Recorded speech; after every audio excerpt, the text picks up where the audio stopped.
Jadi untuk tim kami kali ini mengangkat tema terkait analisis kasus ke-PU-an dan promoting the culture. Jadi kami akan mengaitkan berita tentang Kementerian PU dan juga mengaitkannya dengan nilai dasar berakhlak yaitu kolaboratif. Untuk judul beritanya yaitu dari tempo.co dengan judul Cerita Menteri PU soal banyak swasta kapok kerjasama dengan pemerintah. Jadi untuk kronologinya, banyak pengusaha swasta mengaku kapok terlibat proyek pemerintah lewat skema KPBU karena prosesnya rumit, kebijakan antar instansi tidak selaras, dan lambatnya financial closing. Menteri Pekerjaan Umum Pak Dodi Hanggodo menilai kondisi ini sebagai sinyal serius yang harus segera ditangani, mengingat keterbatasan fiskal negara membuat peran swasta sangat penting. Pemerintah berencana membuka dialog dengan pengusaha, memperbaiki regulasi dan SOP, serta menyiapkan dokumen readiness kriteria agar proyek lebih siap dijalankan.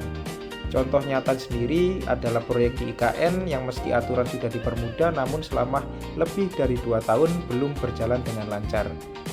Kesenjangan investasi infrastruktur juga masih besar, mencapai 753 triliun sehingga dukungan swasta menjadi kunci untuk menutup gap tersebut. Oke teman-teman, jadi nilai yang kami angkat di sini adalah nilai kolaboratif. Jadi untuk ketidaksesuaian dengan nilai kolaboratif yang terjadi pada berita tersebut yaitu antara Kementerian PU dan juga pihak swasta. Jadi banyak pihak swasta mengaku kapok karena merasa menanggung risiko yang berlebihan, mulai dari lahan, pembiayaan, dan juga ketidakpastian hukum. Kolaborasi tidak berjalan seimbang dikarenakan pemerintah kurang mendengar kepentingan mitra swasta. Namun di sisi lain, pemerintah mencoba memperbaiki lewat Kementerian PU, yaitu Kementerian PU tetap berusaha mendorong skema KPBU agar swasta bisa terlibat dalam pembangunan infrastruktur. Upaya mengundang dialog, inventarisasi masalah, dan mencari solusi bersama menunjukkan semangat kerjasama sehingga itu dapat dikatakan usaha dari pemerintah dalam menerapkan nilai kolaboratif. Apabila kolaborasi antara pemerintah dan swasta tidak berjalan baik, maka akan ada beberapa dampak yang timbul. Antara lain, yang pertama terhambatnya pembangunan infrastruktur. Tanpa keterlibatan aktif swasta, pemerintah kewalahan menghadapi pembiayaan proyek, terlebih dengan kondisi fiskal yang terbatas. Yang kedua, menurunnya kepercayaan investor. Ketika perusahaan lokal saja sudah kapok, tentu akan sulit menarik investor asing untuk ikut berpartisipasi. Dan yang ketiga, inefisiensi dan hambatan birokrasi. Fragmentasi kebijakan dan proses yang panjang membuat proyek tertunda berulang kali. Untuk mengatasi hambatan kolaborasi pemerintah dan swasta, ada beberapa alternatif solusi yang bisa dilakukan. Pertama, penyederhanaan regulasi dan SOP, agar birokrasi tidak lagi berbelit dan proyek bisa berjalan lebih cepat. Kedua, inventarisasi akar masalah, apakah terkait lahan, dokumen, atau pembiayaan, agar solusi tepat sasaran. Ketiga, memberikan kepastian hukum serta pembagian risiko yang adil, sehingga swasta merasa aman untuk berinvestasi. Keempat, pemerintah dapat menyiapkan insentif dan dukungan finansial yang realistis agar return of investment lebih menarik. Dan yang terakhir, dialog intensif antara pemerintah dan swasta untuk membangun kepercayaan dan menciptakan solusi bersama.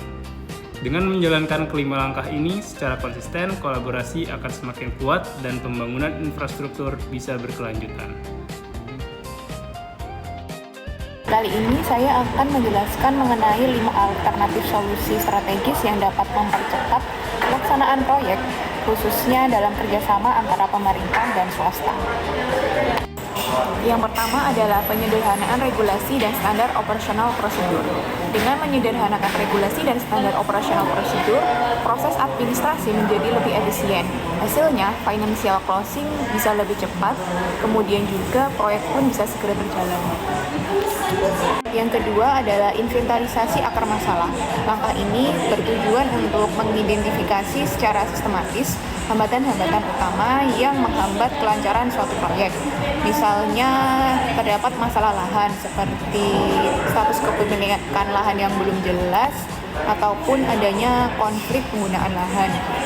Yang kedua bisa dari masalah dokumen perizinan, yang mana ada permasalahan seperti proses perizinan yang panjang atau tumpang tindih maupun belum lengkap.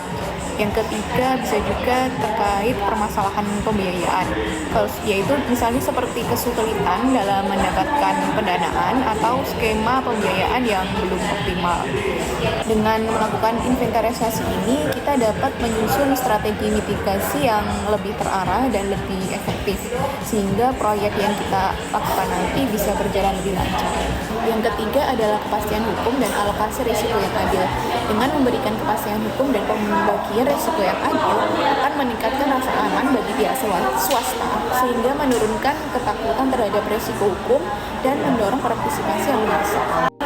Yang keempat merupakan insentif dan jaminan finansial. Dengan menawarkan insentif dan jaminan finansial, return on investment bagi swasta akan menjadi lebih menarik, sehingga dapat membuat minat investasi meningkat dan lebih banyak proyek yang dapat terwujud. Yang kelima atau yang terakhir adalah dialog yang rutin antara pemerintah dan swasta. Dialog rutin ini dapat membangun kepercayaan dan komunikasi terbuka antara kedua belah pihak, yaitu pemerintah dan swasta, sehingga solusi yang dihasilkan lebih responsif terhadap perubahan kondisi di lapangan. Cara membangun budaya berakhlak, harmonitas, dan kolaboratif.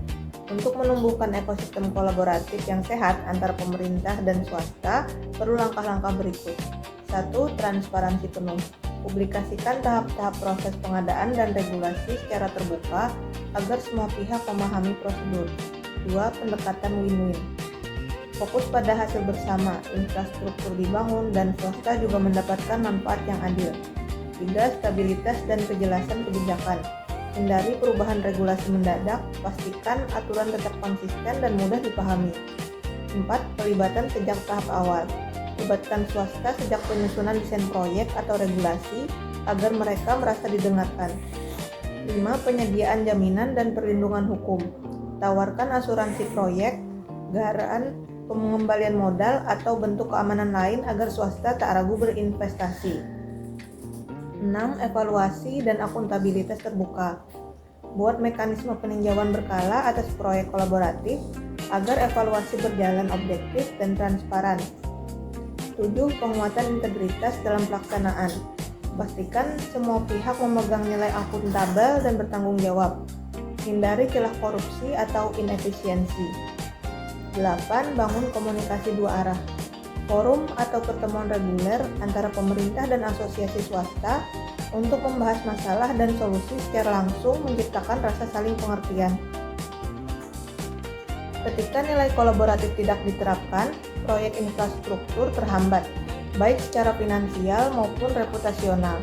Namun, dengan pendekatan seperti penyederhanaan regulasi, pembagian risiko yang adil, serta dialog terbuka, kita bisa memperbaiki kepercayaan dan menciptakan sinergi konstruktif. Budaya harmonis dan kolaboratif lahir lewat transparansi, integritas, serta kesadaran bahwa pemerintah dan swasta adalah mitra dalam mewujudkan pembangunan.